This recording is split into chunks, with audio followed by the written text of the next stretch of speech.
ना एनर्जी क्या होता है? The physical quantity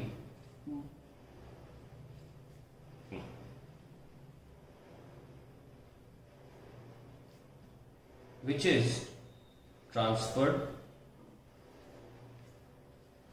by work और heat.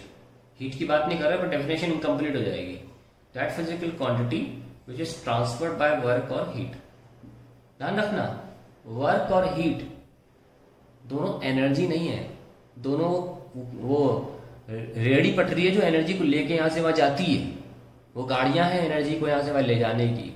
वर्क एनर्जी नहीं होता. Work is a mode of energy transfer. Work supplies energy, ऐसे बोल सकते हो. Work supplies energy, heat supplies energy. उनके रीजन अलग अलग हो सकते हैं सप्लाई करने के, तरीके अलग अलग हो सकते हैं सप्लाई करने के, लेकिन वर्क सप्लाई करता है एनर्जी. हीट एनर्जी को सप्लाई करती है. तो एनर्जी एक बॉडी के अंदर रह सकती है पर वर्क और हीट बॉडी के अंदर नहीं रहती.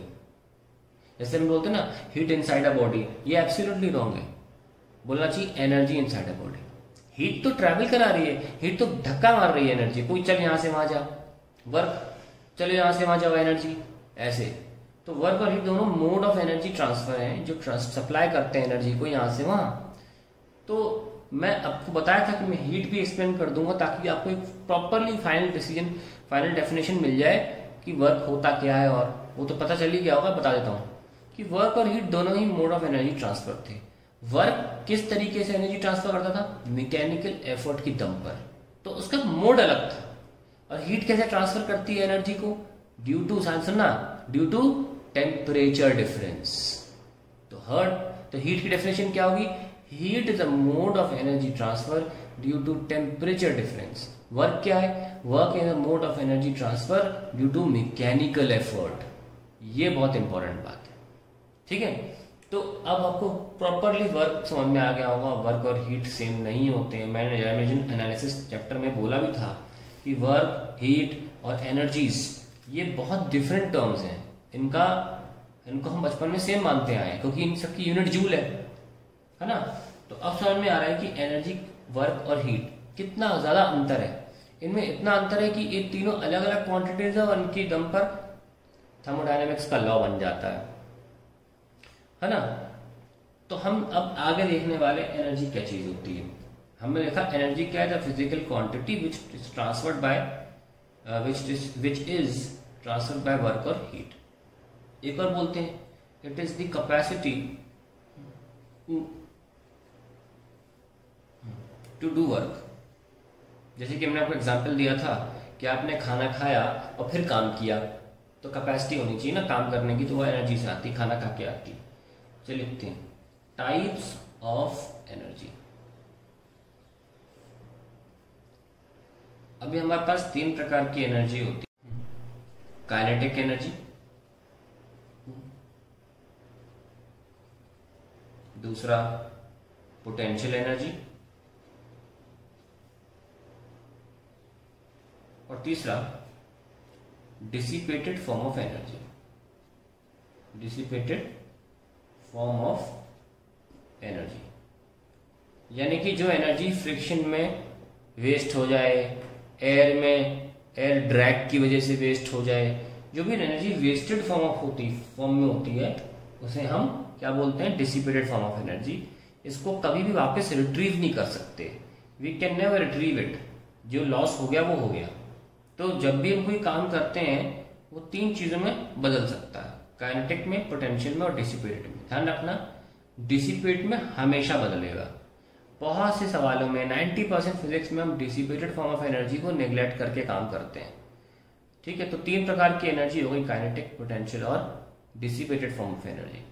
इसको अलग से डिफाइन इसलिए करना पड़ गया कि ना तो ये मोशन की वजह से है, ना ये पोजीशन की वजह से. ये एक अलग ही चीज है. ठीक है, it is path dependent and all सी चीजें इसमें आप डाल सकते हैं. फ्रिक्शन जो है वो डेफिनेटली डिपेंड करेगा कि 2 सर्फेसेस के बीच की नेचर कैसी है, तो वो पाथ पे डिपेंड करेगा. और उसके द्वारा किया हुआ जो वेस्टेड, इसके द्वारा जो एनर्जी रिलीज हुई उसे हम बोलेंगे डिसिपेटेड फॉर्म ऑफ एनर्जी. आइए बेसिक डेफिनेशन लिख लेते हैं काइनेटिक एनर्जी. को पता है काइनेटिक एनर्जी क्या होता है? It is the energy due to the motion of body, motion of body. Potential energy हम क्या लिखेंगे? It is the energy due to position of the body, of body. हर बॉडी पे एक काइनेटिक एनर्जी, पोटेंशियल एनर्जी हो सकती है, लेकिन अक्सर क्या होता है हम कोई रेफरेंस चुन लेते हैं। ध्यान रखना, बिना किसी बॉडी की पोटेंशियल एनर्जी जीरो नहीं होती, पर हम इस वर्क एनर्जी पावर में रेफरेंस चुन लेते हैं। पता है क्या? Surface of the earth. अगर कोई body surface of the earth पे है तो हम बोलते हैं कि पोटेंशियल एनर्जी जीरो है, जबकि ऐसा होता नहीं है। तो हम लेकिन मान लिए इस चैप्टर में कि surface of the earth reference है, तो उस लिहाज से हम बोलते हैं पोटेंशियल एनर्जी नेगेटिव जीरो है। अदरवाइज पोटेंशियल एनर्जी कभी जीरो नहीं हो सकती। पोटेंशियल एनर्जी जीरो होती है केवल इन्फिनिटी पे जाके, लेकिन वो समझेंगे ग्रेविटेशन में। अभी के लिए मान लेंगे कि अगर सरफेस पे कोई बॉडी रखी है तो उसकी पोटेंशियल एनर्जी जीरो है। अब देखिए ये बात भी है, ये सरफेस बदलता रहता है। मान लो आप 8वें माले पर बैठ के आप टीवी देख रहे हो और आपकी नजर पड़ी सोफे पर, आपने सोचा पोटेंशियल एनर्जी सोफे की कितनी, आपने बोल दिया जीरो, पर वो तो 8वें माले पर है ना, धरती से भी 8वें माले पर। तो जब भी आप जहां बैठते हो, जहां पे आप हो, जिस फ्रेम में हो, आप बस ये नोटिस करते हो कि वहां पर मिनिमम हाइट कितनी है, और उस पर कोई बॉडी रखी होगी तो आप बोल दोगे इसकी पीई जीरो है। बस इस तरीके से बोला जाता है, लेकिन असलियत में पोटेंशियल एनर्जी सिर्फ इन्फिनिटी पे जाकर जीरो होगी और कहीं भी जीरो नहीं हो सकती, क्योंकि पता है डिस्टेंस कहां से काउंट होता है? Even surface of the earth से नहीं, सेंटर ऑफ द अर्थ से। तो अगर कोई बॉडी सी लेवल पे भी रखी होगी ना, तो भी उसका पोटेंशियल एनर्जी काफी अच्छा खासा आ जाएगा। ठीक है, चलिए आगे बढ़ते हैं। हम एक बहुत इंपॉर्टेंट कॉन्सेप्ट पे इसे कहते हैं वर्क एनर्जी थ्योरम।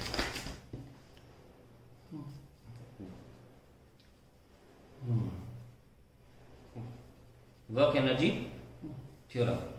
अब छोटे में आपने वर्क एनर्जी थ्योरम पढ़ा था, वो क्या पढ़ा था? आपने पढ़ा था the work done on a body is equal to change in kinetic energy. ये इनकम्प्लीट है। Work done on a body is equal to change in potential energy also. जैसे कि देखो, मैंने इस बॉडी पे काम, अभी काइनेटिक एनर्जी कितनी है इसकी? जीरो। मैंने काम किया, ये देखो, तो मेरे काम किस में कन्वर्ट हो गया? पोटेंशियल एनर्जी में। अब पोटेंशियल एनर्जी कितनी है? mgh minus zero. तो मेरा काम तो दोनों में हो सकता है। ये लो, मान लो मैं ढक्कन है, लो ये रेस्ट पर है, ये क्या हुआ? मेरा work done converted to kinetic energy. दोनों में हो सकता है। ठीक है, let's write down definition. It states that amount of work done या अमाउंट ऑफ कह सकते हैं energy transfer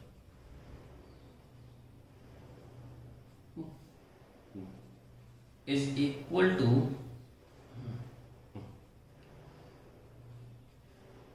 change in kinetic energy और पोटेंशियल एनर्जी, और बोथ, दोनों हो सकता है, और बोथ। हम केसेस देख लेते हैं कब कब ऐसा होता है। Case 1, in case of rigid body, यानी कि जो बॉडी दबती नहीं है। एब्सोल्युटली कोई बॉडी रिजिड नहीं होती, लेकिन हम मान के चल रहे हैं। In case of rigid body, मतलब which do not undergo any deformation, bracket को भूलिए ताकि सेंटेंस गलत ना हो जाए अंग्रेजी में। इन case of rigid body on doing work on them, they undergo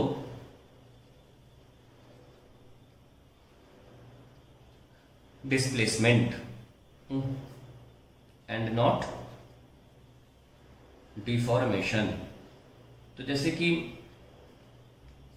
ये ब्लॉक है, मैंने फोर्स लगाया, ब्लॉक तो रिजिड है ना, तो ये मूव कर जाएगा, पर ब्लॉक के अंदर ब्लॉक चपटेगा नहीं, तो उसके एटम्स की डिस्टेंस नहीं बदल रही है, क्योंकि रिजिड है। तो ब्लॉक रिजिड है तो मूव कर जाएगा। तो हम मूव कैसे करेगा, कुछ वेलोसिटी से मूव करेगा ना, आपने फोर्स लगाया, वेलोसिटी मिली और मूव कर गया, तो आपका जो वर्क डन है वो काइनेटिक एनर्जी में तब्दील हो जाएगा। सपोज इनिशियली उसके पास ऑलरेडी वेलोसिटी यू थी पर कांस्टेंट थी, और आपके फोर्स लगाने से उसकी वेलोसिटी यहाँ पे आते आते बदल जाती। तो आपने कितना फोर्स लगाया, एफ इंटू एस, एफ और एस दोनों सेम डायरेक्शन में, final minus initial. Always remember, जब भी आप काम करेंगे, जब भी एक्सटर्नल एजेंसी काम करेगी, हमेशा फाइनल माइनस इनिशियली कर रहा है। इसका प्रूफ दे दूंगा बाद में, मैं ऐसा क्यों कह रहा हूं, हमेशा फाइनल माइनस इनिशियल ही करना होता है।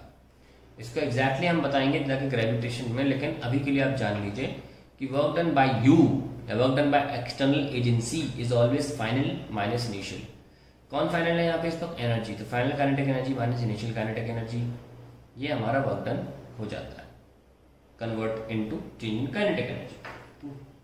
अब बात करते हैं केस 2 की। मान लेते हैं, सॉरी ये स्प्रिंग ले रहा हूं, रिजिड सपोर्ट है, ये ब्लॉक है। अभी आपने इसको फोर्स लगाया, तो क्या होगा, स्प्रिंग दबेगी ना। तो आपने क्या किया, स्प्रिंग के एटम्स को पास ले आए, ठीक है। तो ये कंप्रेस हो रहा है, ये क्या है, ये कंप्रेस हो रहा है। तो work done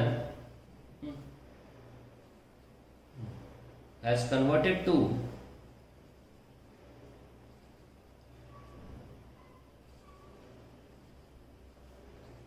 change in potential energy only, ठीक है। सो व्हेन, तो इसमें क्या हो रहा है, when on application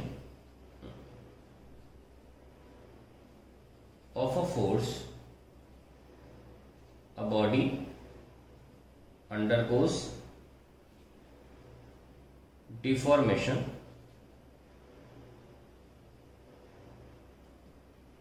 but no change in velocity। So ऐसे में वर्क डन क्या हुआ, डेल्टा पीई। तो अगर हम देखना चाहें कि वर्क डन कैसे कन्वर्ट हुआ, तो हम बोलेंगे final potential energy minus initial potential energy. अभी इनिशियली तो कोई डिफॉर्मेशन नहीं हुआ ना, एक्स तो जीरो था स्टार्टिंग में, तो पोटेंशियल एनर्जी जीरो थी, पर फाइनली मान लो एक्स यहां तक आके कंप्रेस हो गई। इस तरह बताता हूं, ये अगर ऐसा कुछ हो जाता है, कंप्रेस हो गई, मान लो यहां पहले था और आपने एक्स डिस्टेंस मूव करा दिया, तो अब कितनी होगी, हाफ की एक्स स्क्वायर। अभी तो प्रूफ किया था हमने, यस और नो। तो आपका वर्क डन किस में कन्वर्ट हो गया, इस बार पोटेंशियल एनर्जी में कन्वर्ट हो गया। अब हम दोनों को एक साथ ले लेते हैं, वो कैसे लेंगे देखो।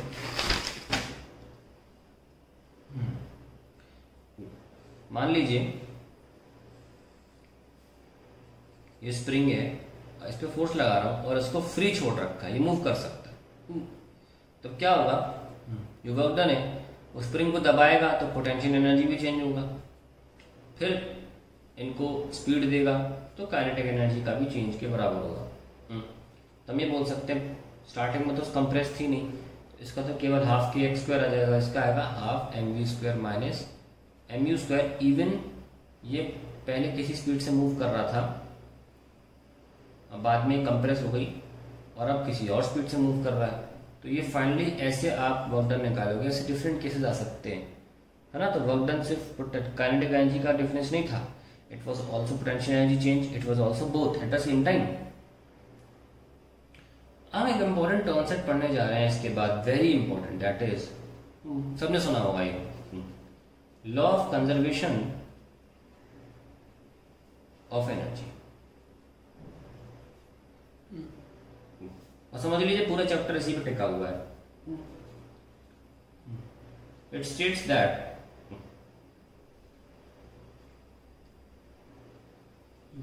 energy can neither be created